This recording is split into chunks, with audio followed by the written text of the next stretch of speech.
신실한 에스라.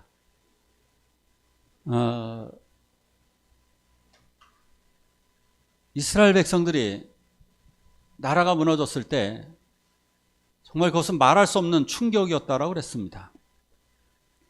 나라가 완전히 초토화되어지고 사람들이 대부분 쓸만한 사람들은 다 끌려가 버린 상황. 이 전쟁은 지금 하마스, 헤즈볼라, 이스라엘, 우크라이나, 러시아 이런 데서 벌어진 전쟁을 다 합쳐도 이때 벌어졌던 전쟁보다는 훨씬 더 약합니다. 다 합쳐도 이스라엘에서 벌어졌던 저 끔찍한 전쟁은 모든 집들을 완전히 다 불러왔고 소금을 뿌리고 갔을 정도니까 이 전쟁은 정말 진멸 전쟁이어서 고통 그 자체였습니다. 더군다나 사람들은 벌거벗긴 채로 1200km가 넘는 어마어마하게 먼 거리까지 끌려가게 되었습니다. 그들은 고향에 간다는 생각 절대 못했을 것입니다. 사실상 몽고에 끌려간 한인들 돌아오지 못했습니다. 청나라로 끌려간 한인들, 버려진 여자들 일부를 제외하고는 사실상 돌아오지 못했습니다. 그냥 그 나라에 가면 끝인 것이지 그들에게 희망이 없습니다. 자, 그런데 충격적인 뉴스가 그들에게 들렸습니다. 고레스 황제가, 오른쪽에 있는 남자입니다. 오른쪽에 있는 저 고레스 황제가 명령을 내려서 너희 이스라엘 백성들은 고향으로 돌아가도 좋다 라고 하는 충격적인 조서를 내리게 됩니다. 조금 전 10시 30분에 긴급 뉴스가 떴습니다. 핸드폰 보다 보니까 긴급 뉴스가 떴습니다. 놀라지 마십시오. 북한 김정은이 모든 권력을 포기하고 권력을 대한민국 정부에 이양을 하고 윤석열 정부에 이양을 하고 조건 없이 남북 통일을 하기로 협의하였습니다. 아무도 안 믿고 아무도 안 놀랍니다. 왜? 이 이야기는 일어날 가능성이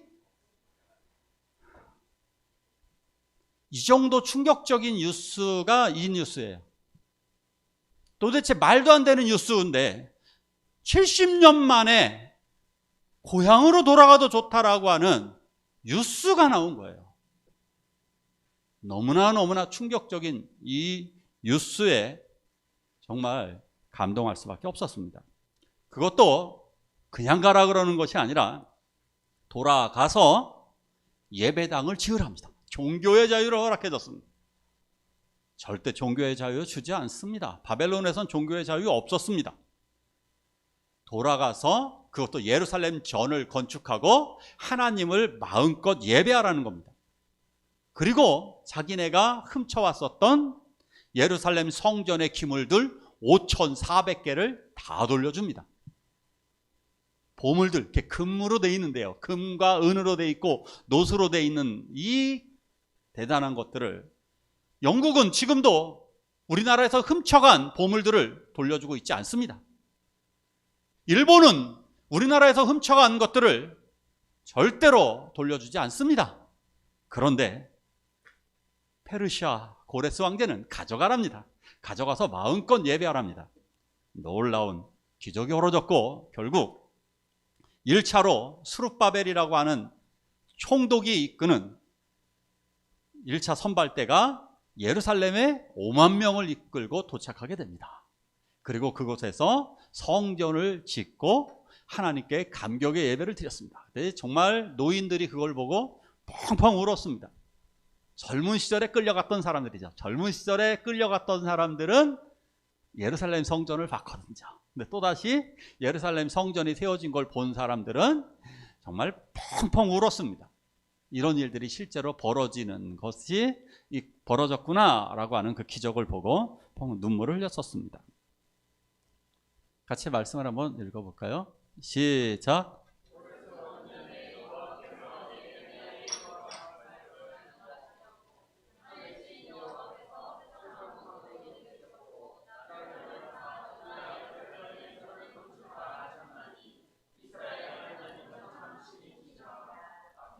아멘.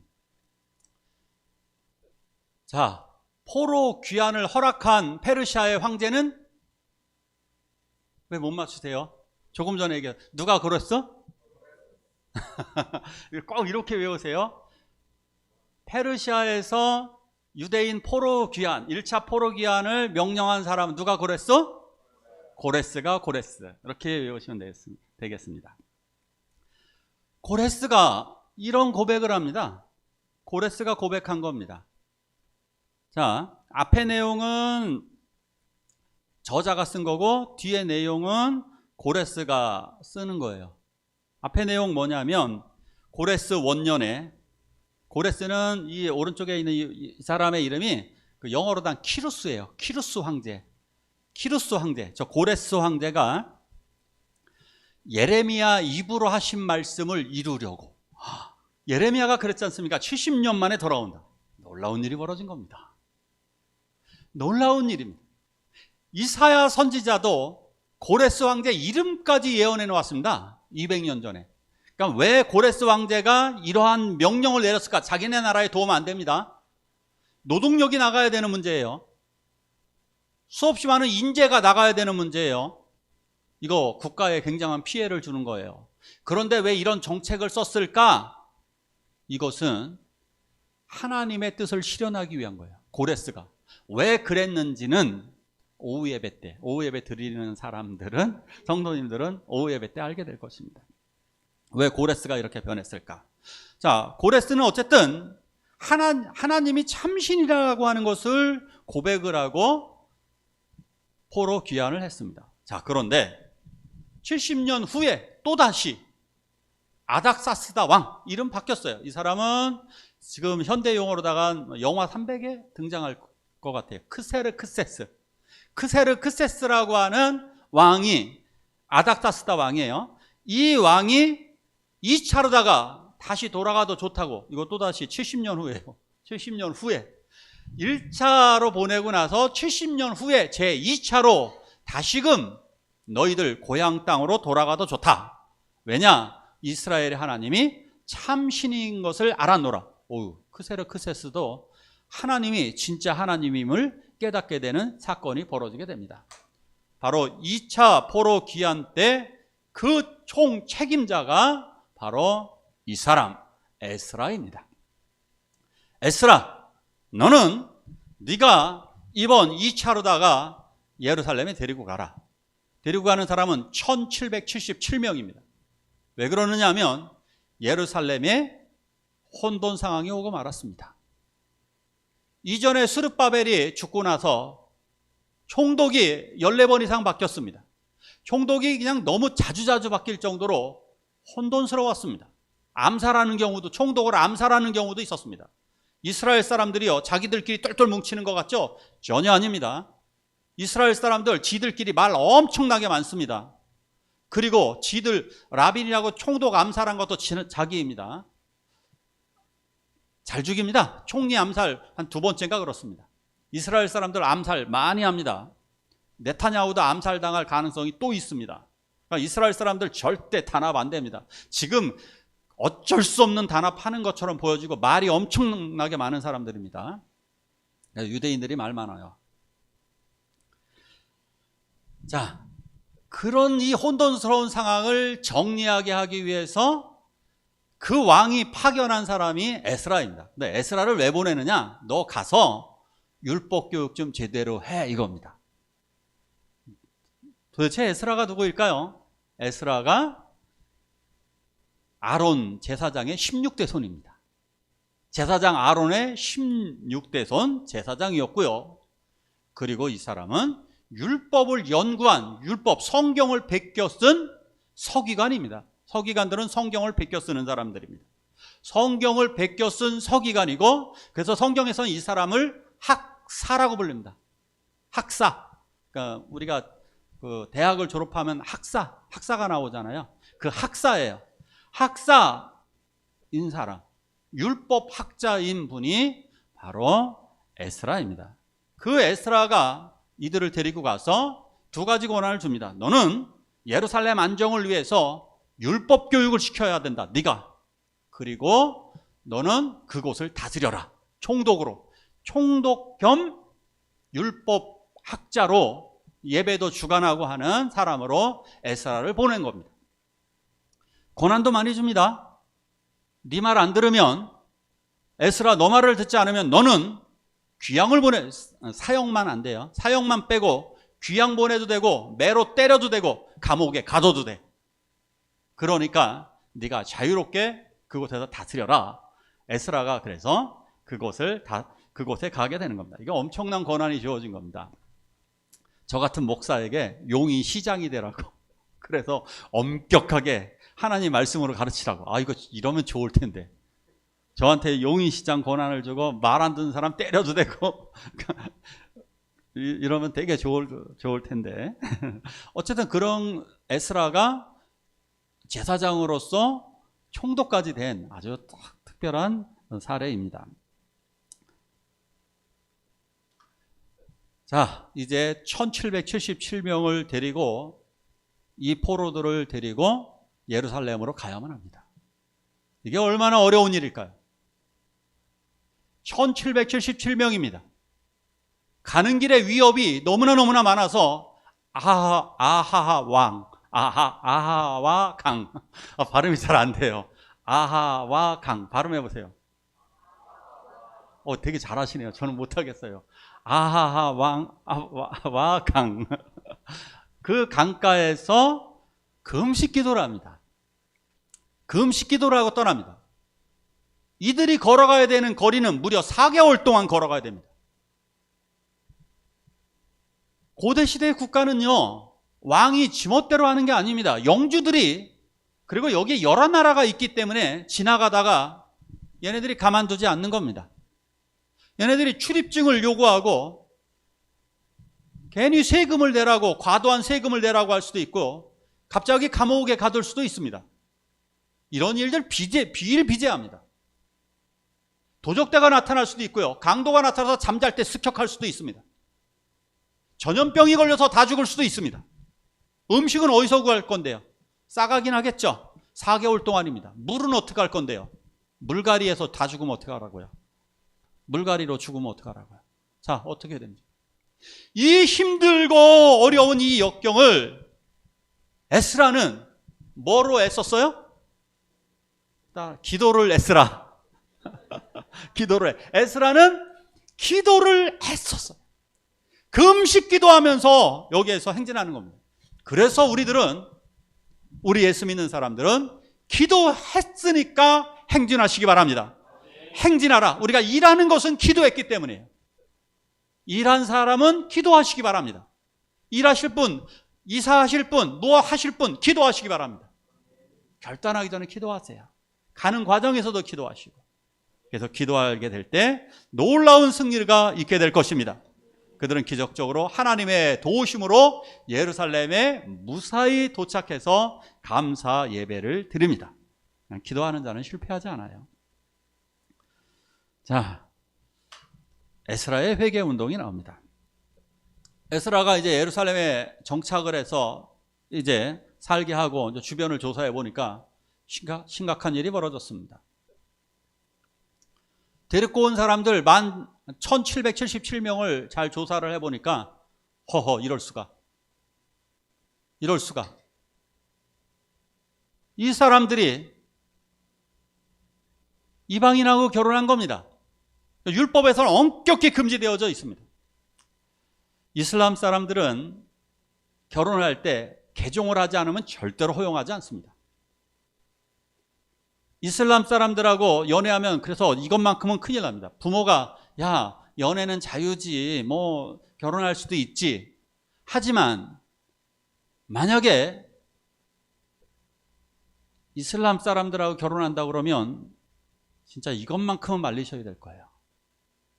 개종을 해야 되니까. 반대로 역개종한다고 그러면 허용하십시오. 역개종. 그쪽에서 불법으로 그냥 넘어와서 여기서 그냥 개종을 해서 불법으로 살더라도 그거는 되지만 그쪽에서 결혼할 때 꼭 터번 쓰고 결혼해야 돼요.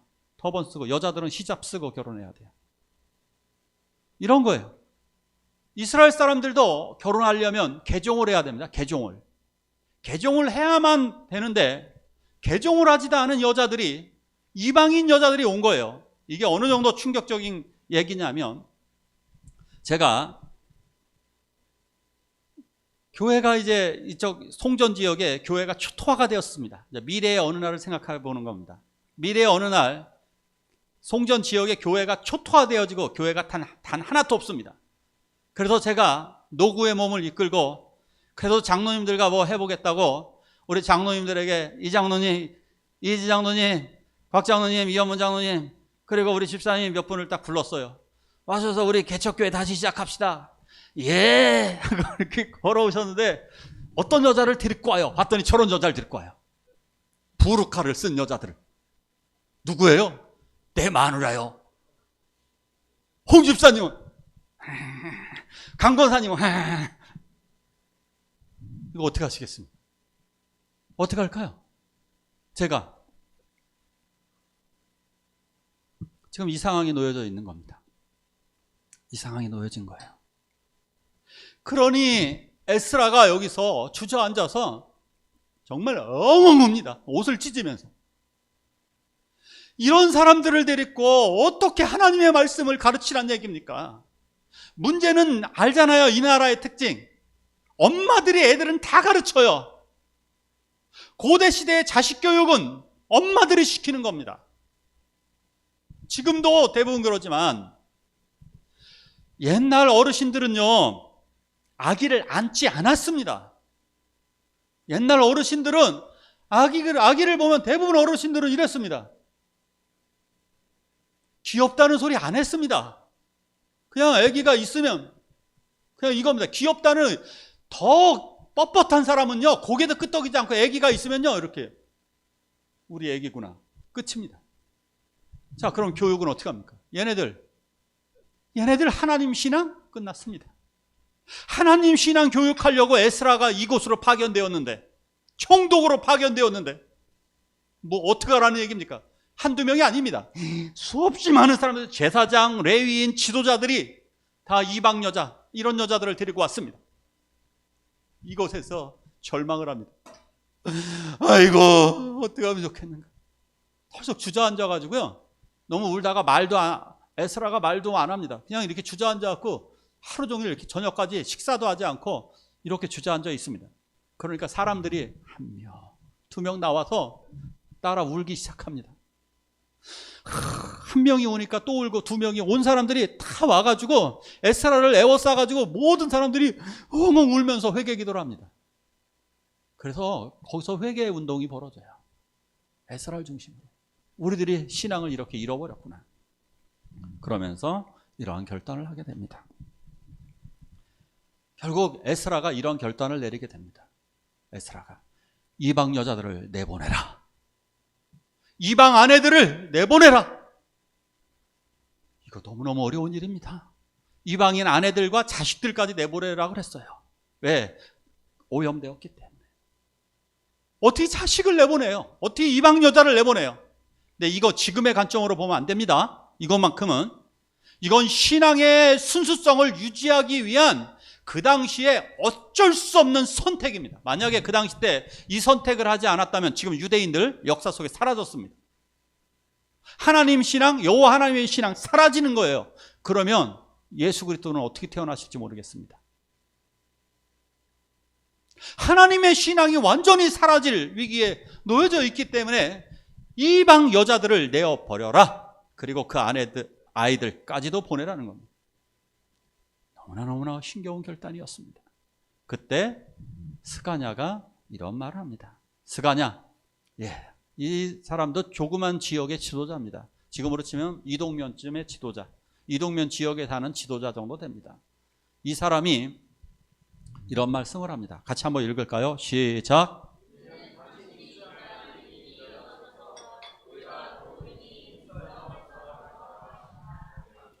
아멘. 걱정 마십시오. 두려워하지 마십시오. 이런 주장 잘못했다가 이것도 살해당합니다. 이것도 아니면 고발당합니다. 고발시켜갖고 이걸 황제에게 고발하면 이거 잘립니다. 느헤미야도 고발당했었어요. 고발당해서 굉장히 힘들었었습니다. 그래서 불려갔었어요. 느헤미야도. 이거 잘못 주장하면 압송되어 갑니다. 다시 너 통치를 이따위로 한 거야? 해갖고 잡혀갑니다. 큰일 난다. 잡혀가면 감옥에 평생 갈 수도 있습니다. 엄청 위험한 일입니다, 이게. 그런데 이 일을 주장하라고 이것을 스가냐가 그대로 얘기를 해줍니다. 스가냐가 이것은 당신이 주장할 일입니다. 당신이 당연히 해야 할 일입니다. 큰 소리로 얘기하는 거예요. 이것은 당신이 주장할 일입니다. 일어나십시오. 담대하십시오. 이런 뜻입니다. 일어나, 성경에서 일어나라 이런 단어는 결단하라는 얘기입니다. 일어나라, 빛을 발하라. 그냥 일어나라 이런 의미가 아니에요. 당신은 일어나서 결단해서 나아가라는 의미입니다. 그리고 이렇게 얘기합니다. 우리가 도우리니 힘써 행하소서. 아멘. 이겁니다. 이렇게 협력함으로 말미암아 이 위대한 신앙 개혁이 이루어지게 되는 것입니다. 스가냐와 같은 용기 있는 협조자가 교회에 필요한 것입니다. 에스라는 지금 연약하고 어떻게 해야 할 수 있는 능력 있는 사람이 아닙니다. 에스라 읽어보면 기적이 하나도 안 나옵니다. 영빨 좋은 사람들 왜 그런 거 있잖아요. 뭐 신비한 기적 일으키는 목사님들. 그거 없어요. 방언도 못해요. 없어요. 기적이 없어요. 에스라 예언한 것도 없어요. 예언의 능력이라도 있어야 되는데 예언도 못해요. 이런 사람이 무슨 힘이 있습니까? 추종 세력 없어요. 그런데 스가냐가 힘을 줌으로 말미암아 이 개혁을 담대하게 이루어내게 되었던 것입니다. 스가냐와 같은 신실한 성도가 되기를 축원합니다. 교회를 깨는 사람, 조직을 깨는 사람 정말 많습니다. 교회를 깨고 비난하는 것, 제가 이런 말씀을 드린 적이 있죠. 교회에 대한 비난할 수 있어요. 사람이니까. 근데 2번 그럴 때는 노려보십시오. 2번 연속. 우리 교회는 이게 잘못했어. 그럴 수 있어요. 근데 말이야, 이것도 잘못했어. 그럴 때는 눈을 크게 뜨고 경고를 주십시오. 3번 연속 그래. 이분 진짜 신앙 상태 심각한 겁니다. 근데 이거 그날은 사람이니까 또 그럴 수 있다고 쳐요. 다음번에 만났는데 또 그래. 진짜 심각한 겁니다. 진짜 심각한 겁니다. 믿음이 사라져 있는 상태입니다. 진짜 문제가 많은 분은 제가 여러 번 손가락 사례를 들고 말씀드렸어요. 손이 아픈데 손을 계속해서 망치로 때리는 사람 미친 사람입니다. 손이 아프면 움켜집니다. 그리고 정말 아프면 어떻게 합니까? 움켜쥐고 기도합니다. 그리고 병원에 달려갑니다. 이 행동을 하셔야 됩니다. 정말로 교회를 사랑한다면 그 문제를 놓고 끌어안고 기도하셔야 됩니다. 기도하고 그것을 조심스럽게 거론할 필요가 있어요. 지도자들에게 조심스럽게 이 문제를. 정말로 내가 거론한 문제가 하나님의 뜻인가? 하나님의 뜻이 맞다면 내가 이것을 아주 예의 바르고 정중하고 좋은 의견을 가지고 잘 제시를 해야 합니다. 이것이 교회입니다. 이것은 우리가 모든 장로님들, 모든 회장님들, 모든 구역장님들에게 우리 모두가 이렇게 하셔야 됩니다. 당신은 우리가 도우리니 힘써 행하소서. 따라하시기 바랍니다. 우리가 도우리니 힘써 행하소서. 아멘. 우리 교회 같이 작은 교회 회장들이 이끌어가려면, 회장 부회장들이 이끌어가려면, 찬양단 단장님, 찬양단 리더가 이끌어가려면 어렵습니다. 여전도회, 남전도회 다 똑같습니다. 장로님들 이끌어가시기도 힘듭니다. 우리 이거 그냥 장로님들은 하세요 라고, 목사님 하세요.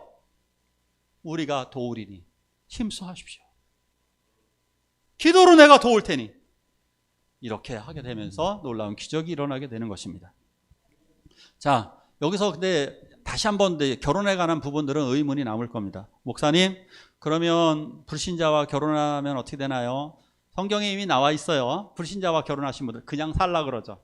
남편의 구원을 위해서, 아내의 구원을 위해서 신실하게 노력하라고 성경에 되어져 있어요. 이건 신약시대의 법이에요. 구약시대 이 당시 때는 신앙의 순수성을 지키기 위한 하나님의 명령이었어요. 근데 새로운 명령은 무엇이냐면 전도명령이에요. 전도명령. 그래서 지금은 그러면 두 번째 문제. 첫 번째, 불신자가 결혼했다면 구원을 위해서 열심히 기도하셔라. 이게 조건이에요. 이혼하시지 마세요. 근데 이런 경우는 이혼해도 돼요.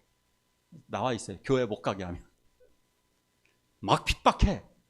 그러면 이혼하는 게 나아요. 그거는 핍박을 너무너무 심하게 그러면 성경에서 그 조건이 다 달아 있어요.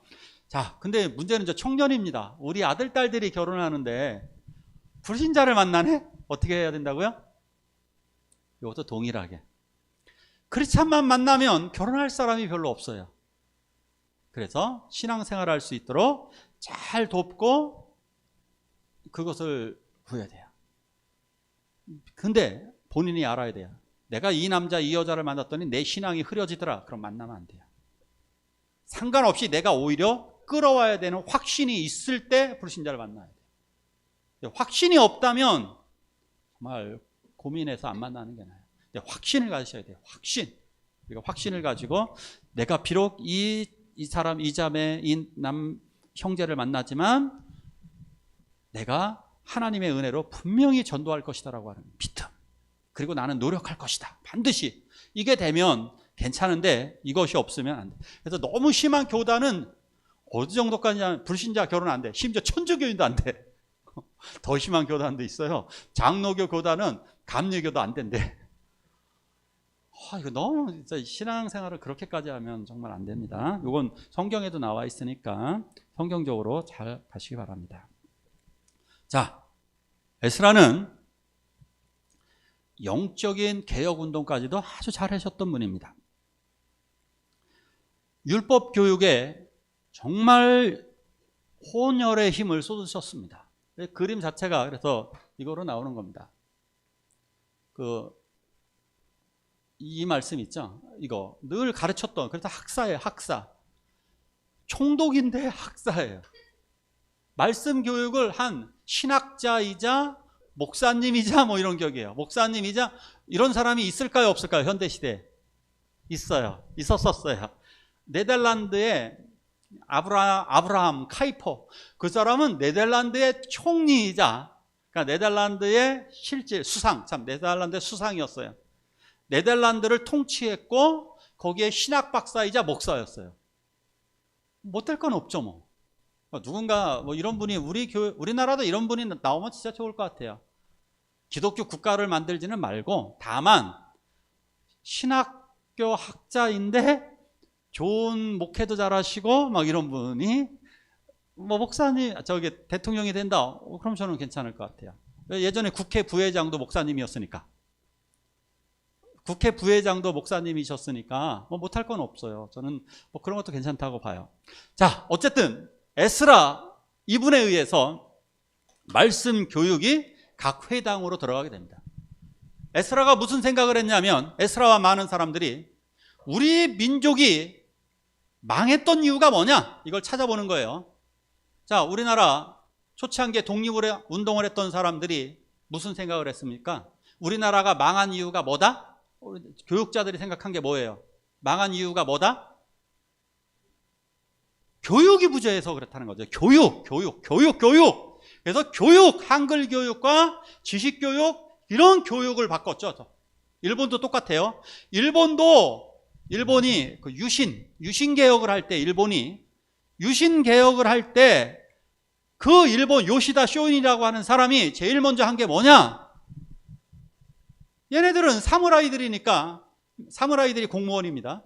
그 사무라이 공무원들이 매일같이 했던 게 뭐냐? 사서성경 외우고, 얘네들이 평화의 시대를 살다 보니까 얘네들이 매일 유학을 배웠습니다. 유학. 그래서 유학자들 공자왈 맹자왈 이러고 살았습니다.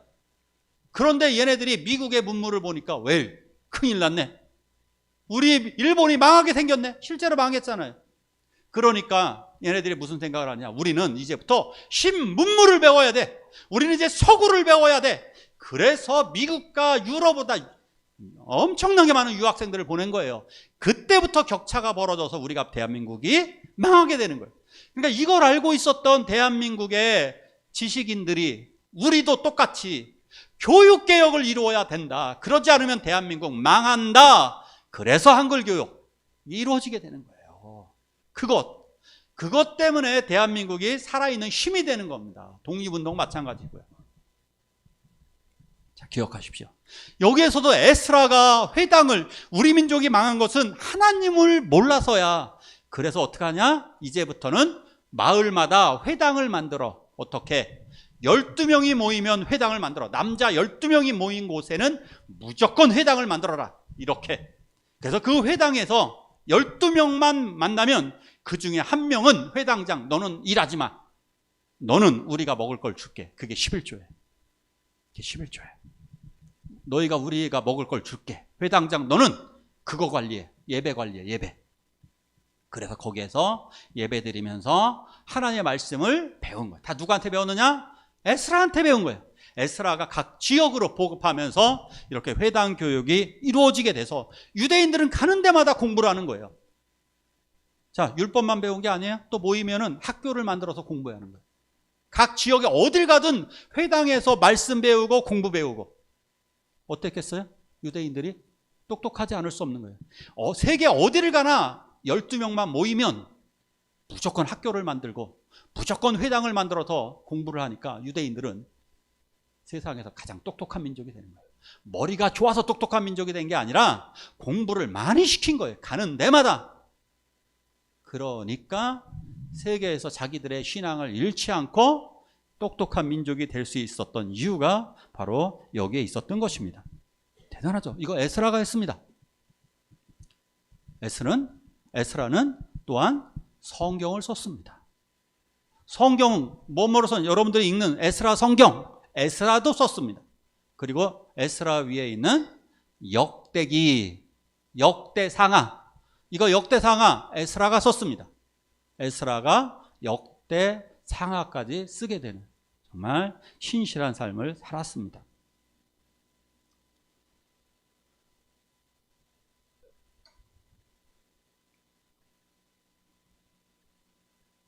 신실한 에스라.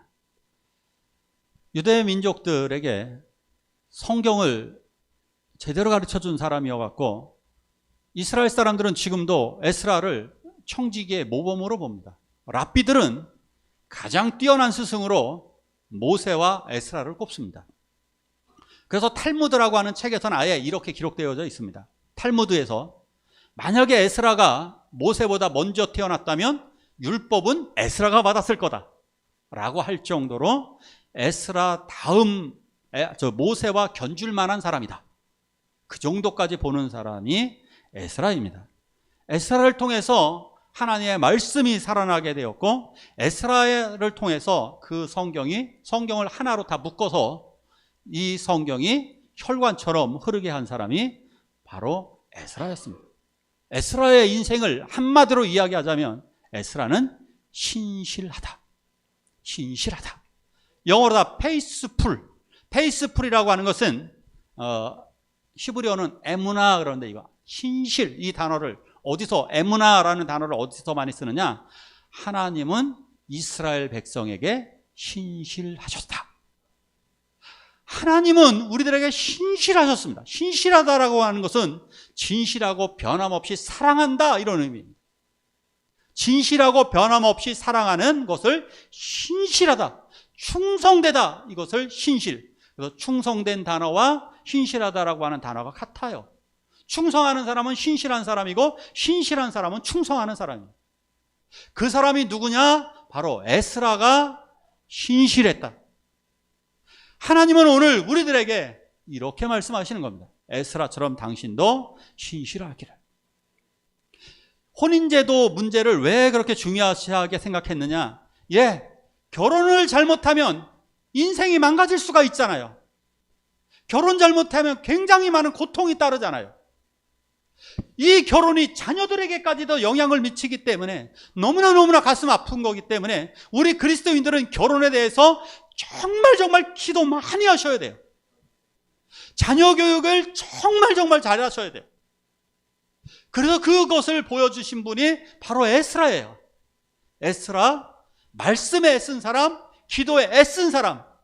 제가 말장난했지만 그 말장난을 꼭 기억해 주십시오. 기도에 애쓰라, 말씀에 애쓰라. 그렇게 사신 분이고 우리도 그렇게 사시기를 축원합니다. 왜냐하면 우리는 지금 결혼을 앞둔, 이미 사실은 결혼했어요. 누구와? 정혼을 했어요. 정혼. 예수 그리스도와 더불어 우리는 결혼한 신실한 순결한 신부들이에요. 그래서 순결한 신부 우리들에게 신랑에게 요구되는 것은 신실함입니다. 신실하게 살아가기. 결혼 생활 이후에도 신실하기를 원합니다.